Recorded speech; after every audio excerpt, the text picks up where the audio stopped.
Okay, I am a grateful and enthusiastic member of CODA. My name is Richard. I'm codependent as hell. Anytime I do something like this, I like to start with a prayer. I like to start with a particular prayer. It's called the set-aside prayer, and it speaks directly to my illness. So if you'll indulge me. Higher power, help me to set aside the things I think I know. Help me to set aside everything I think I know about you, everything I think I know about others, everything I think I know about myself, and everything that I think I know about this program. Also, that I can have a new experience in you, a new experience in myself, a new experience in these, my fellows, and a new experience in my own recovery. Thanks for listening. I want to say thank you to the committee for having me back. I'm getting emotional here. I have come to adore you guys. I am a huge fan, and I love what you're doing. So it's really an honor and a privilege to be part of that. I need to preface by saying that I am not a guru. Okay, let's get that out of the way right now. I am a longtime member who is passionate about the steps and the traditions. I've worked at this for a long time, and I've found stuff that works for me. But let me emphasize that it works for me. Your mileage may vary. What we're asked to do when we do this is to share our experience, strength, and hope, as opposed to our opinions. So I have lots of opinions, and when they come up, I'm going to try my best to label them. And sometimes we get into that gray zone where it's a combination of experience and opinion, and I'm just going to tell you what I think. Please don't say anything, don't take anything that I say today as a criticism of what you're doing. If I talk about something that works for me or doesn't work for me, that's exactly what I mean. I have no way of knowing whether it's going to work for you. If your sponsor tells you to do exactly the opposite of what I'm saying, and it's working for you, I have no argument with that. What I'm hoping is that I'll say something today that'll be useful to one or two of you in some place where you might be stuck in your recovery. And if that happens, I'm going to consider the day a success. Now, I did a workshop here a little while ago called Let Go or Be Dragged. And at the end of the day, that was a workshop on step 3. And a lot of you, I'm sure, were here for that.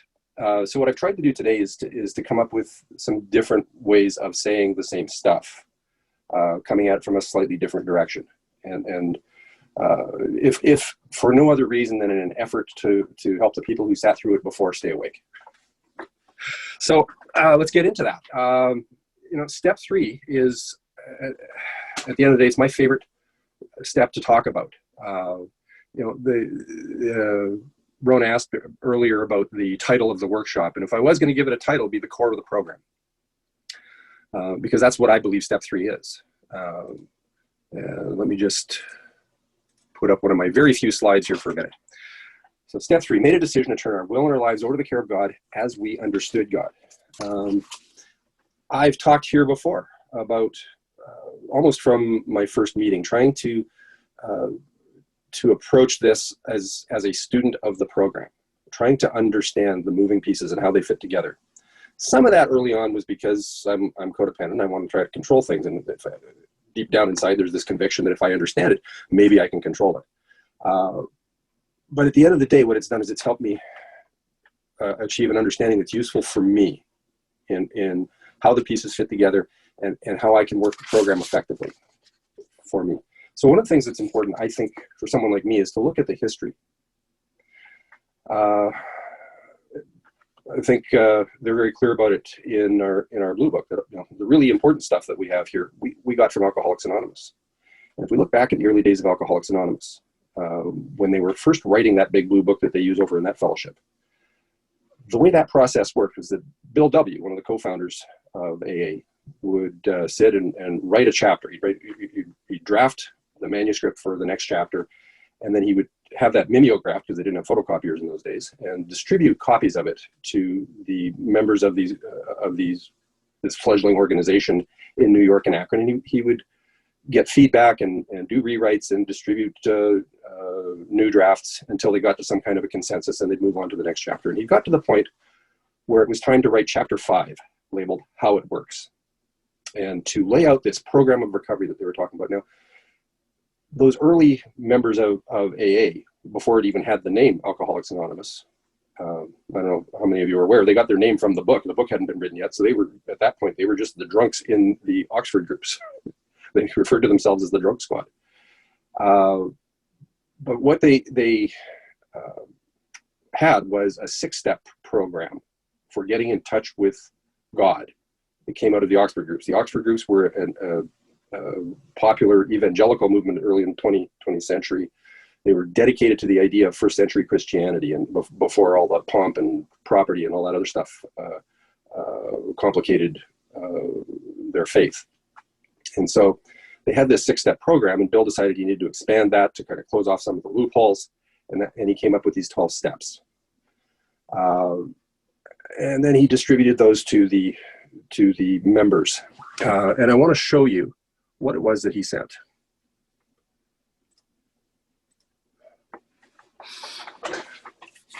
If you're familiar with that book, you'll notice that there's a little bit of a difference, even just in the introduction, that half measures will avail you nothing. You stand at the turning point. Throw yourself under God's protection and care with complete abandon. And you'll note that before it went to publication, they changed that to half measures availed us nothing. We stood at the turning point. They went from that first person instructional format to the second person instructional format to first person plural, because they discovered the importance of sharing their experience, strength, and hope rather than telling people what to do. Then have a look at step 3. Actually, step 2 and 3. Step 2 came to believe that God could restore us to sanity. Keep in mind, they came from this evangelical background. And 3, made a decision to turn our wills and our lives over to the care of God. And I am really grateful that that's not the version that showed up in the book. I got here a lifelong agnostic, and if that had been the steps that they read to me at my first meeting, I wouldn't have been at a second, and you'd have a different speaker today, and I probably would be dead. But what happened was, in the New York group at that time in AA, there was a guy named Jimmy B. And Jimmy B was a lifelong agnostic of the annoying variety. And he looked at that and said, well, Bill, this is supposed to be our shared experience. And that's not my experience. Right? And he made such a pain of himself that they finally agreed to change it. And we ended up with step 2 that said, came to believe that a power greater than ourselves could restore us to sanity. And a step 3 that said, made a decision to turn our will and our lives over to the care of God as we understood. That Jimmy B is responsible for that phrase, as we understood, that saved my life. Because one of the tenets of what we do here is that our higher power is entirely up to us. That higher power that we establish a relationship, nobody else can give us. We have to find on our own, and we get to define on our own. We have the privilege and the responsibility of doing that for ourselves. And Coda only places 2 requirements on that higher power. What they told me when I was new was, Richard, we don't care what you believe in, as long as you believe in something that can solve your problem. Oh, by the way, it's not you. But the program actually does place 2 requirements on that higher power. And they show up in step 2 and in tradition 2. Step 2 says that power is greater than us. So there's the first requirement. Whatever it is that we're going to establish a relationship has to have more power than I have. And then in tradition 2, it specifically states that this is a loving higher power. So those are the only 2 requirements that the program places, and after that, you're on your own. You get to decide what it is that you're going to talk to. The other thing that I want to point out is that all of the steps are written in a particular voice. They are written in the first person plural, right? We, all the way through. And they're written in the past tense. So who's talking there? All the way through the steps, what's being shared with us is the experience, strength, and hope of people who've gone before us. They're saying, this is what we did, and this is the result that we got. And everything that we do here is based on the simple premise of, if you want what we've got, do what we did. So one of the things that I discovered early on in working the steps was that, man, they seem complicated. I'd go to meetings and I'd hear somebody sharing, and what they said sounded pretty good. And then I go to another meeting and somebody'd say exactly the opposite. And boy, that sounded pretty good. And somebody described what they were doing, and boy, that sounds complicated. And then I got introduced to a new idea, one that simplified my life and my recovery. And that is simply to work the steps the way that they're written. Right? To do for each of the steps, to do not what I want it to say, or not what I'm afraid that it says, or what someone else says that it means. Not even necessarily what I think it says, but to just do what the step actually says, what the language of the step actually describes. Words have power. And I had to come to the terms with the idea that there are no missing words in the steps, and there are no extra words in the steps. They are exactly right the way they are. My sponsor actually has gone so far as to recognize the fact that the steps were originally written by a newly sober alcoholic in 1938. So he went out and invested in a 1935 dictionary, because words change over time. He wanted to make sure he understood the words that Bill was using when he first wrote this stuff down, and what they meant to him. So that, when we look at step 3, what does it actually suggest that we do? Okay, wording this step is made a decision to turn our will and our lives over to the care of God as we understood God. Now, I'm here to tell you that if you ask 10 people new to the steps what you're being asked to do in the 3rd step, they'll say, well, we're being asked to turn our will and our lives over to the care of God. And that's not what it says. And because of that misunderstanding, you run into people who are stuck. Right? They're talking about, I turn it over and I take it back, and I turn it over and I take it back, and I just can't seem to get the 3rd step. And it seems to me that that's because they're not doing what the 3rd step actually asks. Hopefully we have some new people here who have not heard the frog story. Raise your hand if you have not heard the frog story. Perfect. Okay, so this is something that people have used for years to illustrate the principle of the 3rd step. You have 3 frogs on a lily pad. One of them decides to jump off. How many frogs are on the lily pad? And if you said 3, you're in the majority and you're incorrect. Or sorry, if you said 2, you're in the majority and you're incorrect. There's still 3 frogs on the lily pad, because that 3rd frog has made a decision to jump off, but he hasn't taken an action yet. He's just made that decision.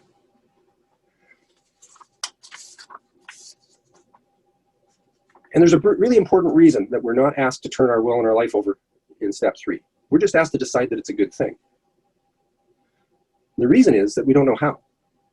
There I am, early in recovery, and for a bunch of reasons, I've made this decision. I've decided it's time for someone else to be in charge. And I have no idea how to implement that decision. The point is that steps 1 and 2 are about getting us to that decision in the 3rd step. That's their entire purpose. In the 1st step, I have faced the idea that I have a problem that is so big it's beyond my capacity to solve. Right? I got a problem that's bigger than me. Step 2 introduces me to the idea that there's something out there that can solve my problem. And all I'm asked to do in step 3 is to decide that that's a good idea. I want to do that. And so I make that decision. I don't know how to implement it. If I knew how to implement it, this would be a 3-step program. Right? But I don't know how to turn my will and my life over to that higher power. I don't know how to align my will with what something greater than me would have for me. And steps 4 through 12 are all about learning to implement that decision and removing the obstacles to implementing that decision. Step 4 is about digging in and discovering what gets in the way of me doing the will of a loving higher power. 6 and 7 are about asking that higher power to remove the obstacles. 8 and 9 are about cleaning up the wreckage of the past, freeing me of the shame that has kept me locked in the bondage of self. So, 3rd step is not about turning my will and my life over. It's about deciding that I'm going to start learning how. The thing is that while it's just a decision, it is transformative. this is why I say that step 3 is the core of the program, because step 3 is, for me, where the magic happened. Right? I went in the front end of that third step decision, angry, frightened, selfish, self-centered, and borderline suicidal. I came out the back end of that decision. I'm still angry, and I'm still frightened, and I'm still selfish and self-centered, but I'm committed to doing things differently, for better or worse. And the conclusion that I've come to over time is one really simple idea. It's all about step 3. Everything we do here is about supporting that third step decision. All of the other steps are about learning to implement that decision. The traditions are about treating others in ways that align with the will of a loving higher power. Some of the slogans talk about step 3 directly, like let go and let God. Some of the others are about acting in ways that my higher power would prefer, like live and let live, or think. But absolutely everything that we do here is about implementing and affirming that decision. And what that does is it takes me to another idea. Oops. Not the whole screen. The idea of taking step 3 once. You know, I was in that place of turn it over, take it back, turn it over, take it back, and feeling like I was a failure at the third step. For a while, I bought into the idea of I need to make that third step decision every day. And the third step doesn't say made a series of decisions. It says I made a decision. And the best way I could think of or a way that I thought of to illustrate that is to share with you that I have 2 adorable Shetland sheepdogs. When I lived in Winnipeg, we had a backyard that was like a park. It was huge, and Shetland sheepdogs are very active little dogs, so they need to run. We could let them out the back door, and they could run to their heart's content, and then we moved to Saskatoon, and we got a yard that was considerably smaller. And so we made a decision that we need to take those dogs to the off-leash dog park on a daily basis for their sake and for the sake of our own sanity. And, you know, most days we do. But there are days when life gets in the way and we don't get to the dog park with them. That doesn't mean that we've taken back that decision that we should take them to the dog park every day. It just means it didn't happen that day. And that's kind of my relationship today with the third step, is that I've made this decision that I want to do what a loving higher power would have me do. Now, in the second step, I was introduced to a higher power of my own understanding, who is smarter than me and wiser than me and more powerful than me, and sees further down the road than I can. And it just makes sense to try to do the things that a power like that, one that, by the way, is, for reasons I still don't understand, is absolutely crazy about me, but a power like that would have me do. And so the same thing with this decision with the dogs. We aren't undoing that decision when we don't, on the days when we don't take them to the dog park. We just need to remember to reaffirm that decision the next day, recommit ourselves to the decision the next day. Another way that I've heard that put is, you know, I'm having trouble turning this stuff over. I find that I turn it over and then I take it back. Well, that's okay. Turn it over now. And if you find 10 minutes later that you've taken it back, turn it over now. And an hour after that, when you've taken it back, turn it over now. I don't think that a loving higher power wants me to beat up on myself for my perceived shortcomings, for making an error in judgment. I think my higher power wants me to recommit to that idea, to be gentle but firm with myself. And so that leads me to one more idea, and that is that at the end of the day, step 3 means everything. That to my surprise, turning my will and my life over to the care of a loving higher power means everything. There's nothing in my life that isn't covered by that phrase, my will and my life. You know, for some people, they talk about that phrase, my will and my life, to mean my thoughts and my actions. Other people talk about it's my decisions and my outcomes. Right? That idea that nobody here is going to tell you what your higher power looks like. And if your higher power is the program, and that works for you, absolutely, go hard. I support that 100%. If your higher power is nature, I support that 100%. As a lifelong agnostic, I got here with a dysfunctional relationship and a bad attitude toward organized religion. And if you said that G word to me, we're going to have a little chat, because clearly you were confused and you needed to be straightened out. It was just, simply for your own good. I'm just trying to be of service. What happened was that being an agnostic, it turns out, in my experience, is a real asset going into 12-step recovery, because I don't have any beliefs about a specific higher power that get in the way. An agnostic isn't somebody who says there is no God. That's an atheist. An agnostic is someone who says, I don't know. And if I don't know, then I'm open to new information, and I'm teachable. And what happened for me is I got introduced to something that I still don't know what it is to this day. But I have learned that there's something out there for me that, as I said before, is smarter and wiser and more powerful, probably better looking than me. And for some reason, it wants the best for me. And when I can try to align my actions and my choices and my attitudes with the way that would have me be, then things go pretty well in my life. I've learned that I can't be in constant contact with my higher power all the time. I'm not capable of it. But I can reach out for my higher power anytime. So why not do it now? Well, it's been my experience that the whole program is interlocking. Like I said, step one is about that idea that I've got a problem so big it's beyond my power to solve.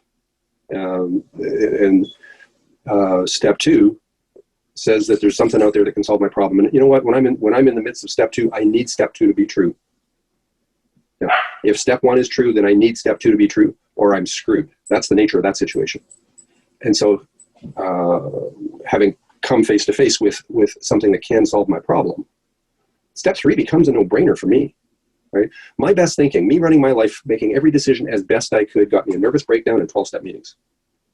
And they introduced me to this loving higher power. Well, it was clearly time for someone else to be in charge. And so I made that decision. No idea how to implement it. Well, what's the first thing that I can do to implement that decision? Well, let's have a look at what's getting in the way. And that's what step 4 and 5 are about. Step 6 is simply that question of, are you ready to be done with this stuff? Are you ready to do it differently? And if so, I hit my knees in step 7, and I ask that higher power, please take away this stuff that's getting in the way. In 8, I have a look at where have I screwed things up. And in 9, I try to put things right.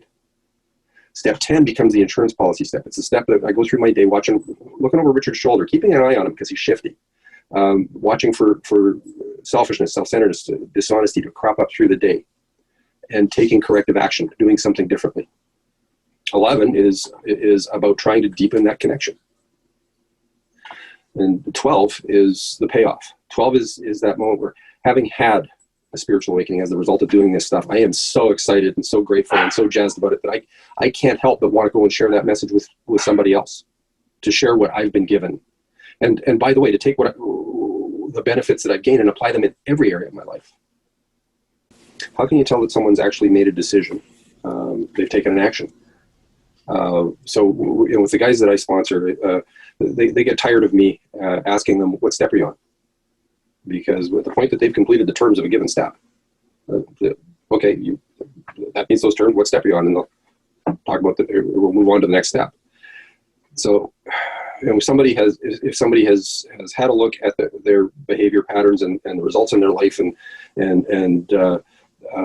their inability to change those patterns, they say, okay, well, that meets the terms of step 1.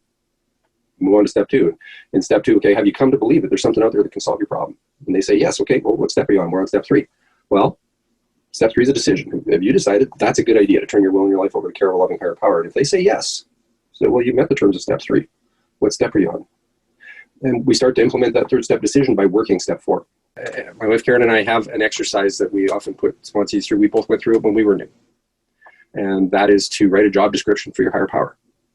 Right? If you've got a higher power that scares you, maybe think about firing that higher power and hiring a new one. Right? And the way it works is you write down what it is that you need in a higher power that you could turn your will and your life over to that. What characteristics does your higher power need in order for you to feel okay saying, all right, that's going to be in charge from now on? And when you've got something that you can work with, fire the old one, put that one in charge. The lady I share my life with puts it better than anybody I know, but that idea of never, ever accept someone else's hand-me-down beliefs. She also grew up in a religious Christian home, and as a result, came to adulthood with a God that she was afraid of. Why would you pray? He'd know where I am. and consequently, she had a tougher time with the second step than I did as a lifelong agnostic. But that exercise that we talked about worked for both of us. So if you're interested in trying it, I would applaud that. Newcomer walks into the meeting and they're bleeding and their hair's on fire and the sky is falling and the wolf is at the door and their world is falling apart. And they're in crisis. And what do? We love them. We offer them the blanket of the fellowship. And the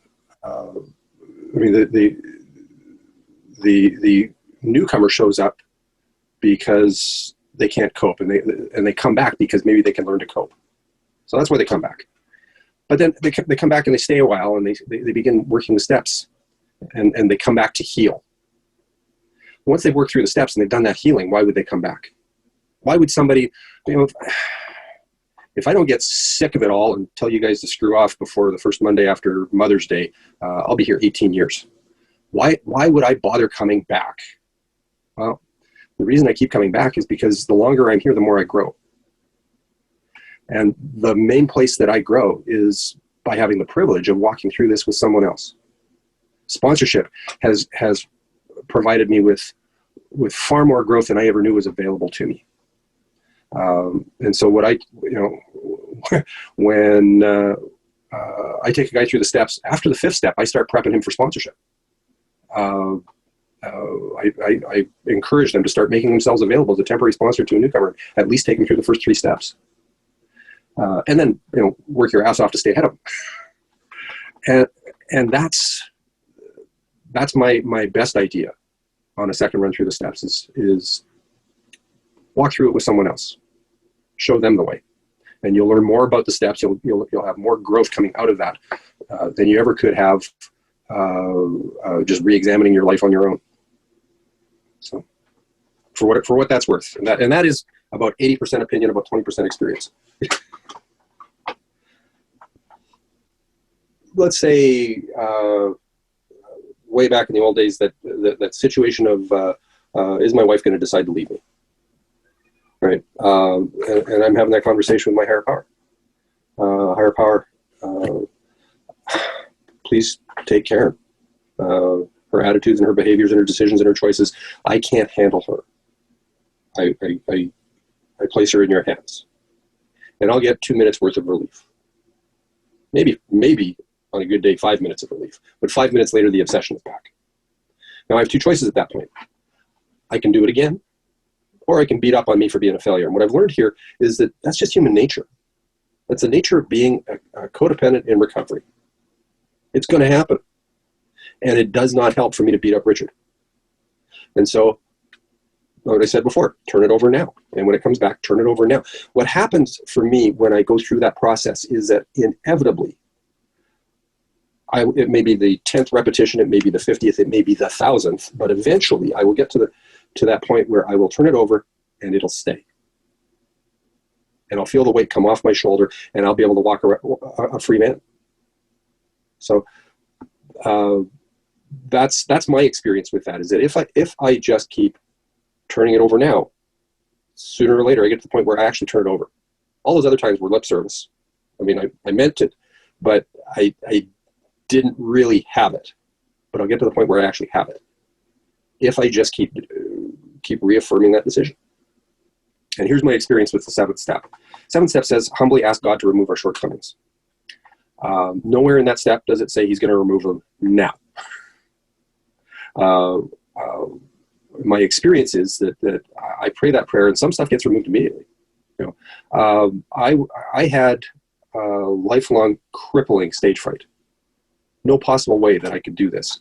But I pray a prayer that says, please remove from me every single defective character that stands in the way of my usefulness to you and to my fellows. And apparently I'm more useful this way without the stage fright. On the other hand, other stuff seems to stay in place for a ridiculous amount of time. And maybe I'm useful as a bad example for somebody else. But what happens for most things is, okay, I am by nature a liar. I will, because I am constantly seeking approval and affirmation, I'll tell you what I think you want to hear rather than the truth. And so I pray that prayer, and I get presented with an opportunity to lie. So I lie because that's what I do. I'm a liar. But this time I notice it, and it doesn't feel good. And a couple of days later, I get offered another opportunity to lie. And that didn't feel good before, but I really shouldn't do it. But I lie because I'm a liar. And now it feels even worse. And a couple of days later, I get offered another opportunity. It's like, oh, okay, that really felt bad before. I'm not going to lie this time, but a lie comes out of my mouth because I'm a liar. It's what I do. And then a few days later, I get offered another opportunity. And I remember, it's like, no, I am not going to lie this time. And I manage to catch the lie before it comes out of my mouth. Or the lie comes out of my mouth, but I catch myself and go, no, that's incorrect. I misspoke. What I should have said is this. And I start doing things differently. That's my experience with the 7th step, is that the 7th step takes 10 seconds and the rest of my life, cultivating a higher power with a track record. Now, we talk about that a lot here. The idea that turning over little things and having those turn out well, and what that does is it builds a little bit of faith that maybe I can turn something over that's just a little bit bigger. And if that turns out well, then I can turn over something a little bit bigger. And what's happened for me is, as I have revisited that idea of turn it over now, it comes back, turn it over now, it comes back, and ultimately turning it over and meaning it and leaving it with my higher power. Every time that I have done that, it has always turned out better than I was going to try to manipulate it. And after 18 years, I've got enough of those that I can look back when I'm in the midst of a quagmire, and it makes it a little easier for me to deal with that situation, because I can look back and see how many times I turned it over and it turned out well. So cultivate the track record, and by the way, pay attention to the track record. Notice that when my higher power is in charge, things go pretty well. When I'm in charge, it pretty much goes to crap right away. Maybe a better way to think of this is if we really simplify the first 3 steps. Every newcomer practices the first 3 steps in their purest form. They show up at a meeting, in person or electronically. They show up at a meeting. That by itself says, I've got a problem that I can't solve, that I don't know what to do with. Otherwise, why would they ever come to a meeting of Codependents Anonymous? Second step says maybe there's a solution. Well, they take the second step by by sticking around for the meeting, by moving from the doorway to a chair, or from just in the Zoom room, just not leaving. And what we hope is that they'll take the third step by coming back next week, because all the third step says is, okay, I'm going to give this thing a shot. My opinion is that our promises are real. Rather than getting stuck on the third step, I really do encourage people to keep moving through the rest of the steps. The broken record we talk about here: come to the meetings, get a sponsor, work the steps. And if you will do that, many people who have gone before you have had the experience of being released from those fears. Right? If we engage in the process, something changes. And I'm here to tell you that I got here, fear on 2 legs. And our second promise has come true for me. Right? I am no longer controlled by my fears. I overcome my fears, and I get to act today with courage, integrity, and dignity. Not 100% of the time, but a lot more than I ever did before I got here. So I would just encourage you to engage in the process and see what happens. The second promise does not say I get to live without fear. It says that I overcome my fears. And if that's the best deal that I'm going to get, that's a pretty good deal. It turns out that everything, my circumstances, my choices, my actions, my outcomes, my attitudes, my thoughts, my feelings, all of it is part of my will in my life. When I was new and I made that decision, it was like 2 days later, I suddenly realized, wait a second, my marriage is part of my will in my life? Okay, I'm going to turn over my marriage. A couple of days later, my kids are part of my will in my life? Really? Now I got to turn my kids over. A little while later, it's my job. My job is part of my will in my life. Fine, turn my job over. The one that really got me off guard one day was that I realized that the pace of my own recovery, I don't get to decide how much faster I get better. That's in my higher power's hands as well. But it's been my experience that every single one of those things I've had to turn over individually. I can't turn my will and my life over in one big block. It's beyond my capacity to comprehend. I have to turn the individual pieces over as I come face to face with them.